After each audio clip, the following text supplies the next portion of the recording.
من ساعة الثورة وبقى عندنا 3 أطراف. طرف بيدعي إنه ممثل الثورة، وطرف تاني بيمثل النظام القديم، وطرف تالت خفي بيعطل الثورة. مع الوقت الطرف الأول بقى مجموعة من النخب اللي مش قادرة تستوعب اختلافها، وبقى مستحيل إن الثورة تكمل من خلاله.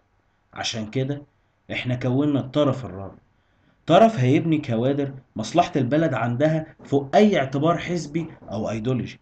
طرف هيواجه حالة الاستقطاب في المجتمع، وهينزل للناس وهيقرب منهم. طرف في أسرع وقت هيخلق نخبة جديدة تقدر تحقق أهداف الثورة اللي مات عشانها الآلاف. الطرف هيبدأ في الجامعة، لأن جيل الطلبة هو أمل البلد الوحيد دلوقتي. هنفرض واقع جديد، هنرجع الطالب لوضعه الطبيعي كأهم عنصر في العملية التعليمية، ونضمن حرية رأيه واستقلاله.